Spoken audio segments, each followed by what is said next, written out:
दर्शक हो, आता पाहणार आहोत एक सविस्तर बातमी। आषाढी शुद्ध एकादशी निमित्त शासकीय महापूजा मुख्यमंत्री देवेंद्र फडणवीस यांच्या हस्ते झाली। दिनांक 26 जून ते 10 जुलै हा आषाढी यात्रा कालावधी असून या कालावधीमध्ये पंढरपूर शहर आणि परिसरामध्ये येणाऱ्या लाखो भाविकांसाठी शासनाने विविध सोयी सुविधा उपलब्ध करून दिल्या होत्या। परंतु पंढरपूर शहर आणि परिसर स्वच्छ ठेवण्यासाठी सफाई कामगारांची भूमिका खूप महत्वाची होती। त्यामुळे जिल्हाधिकारी कुमार आशीर्वाद यांनी पंढरपूर शहरातील गुजराती कॉलनीमध्ये राहणाऱ्या सफाई कर्मचाऱ्यांच्या घरी जाऊन यात्रा कालावधीमध्ये खूप मोठ्या प्रमाणात स्वच्छता करून संपूर्ण शहर आणि परिसर स्वच्छ ठेवल्याबद्दल त्यांनी त्यांचं कौतुक करून अभिनंदन केलं।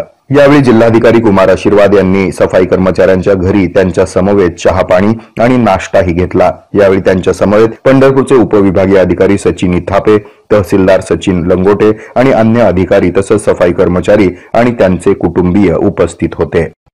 हे आहे मेट्रोकास्ट केबल नेटवर्क आणि आपण पाहत आहात द न्यूज प्लस बरच काही।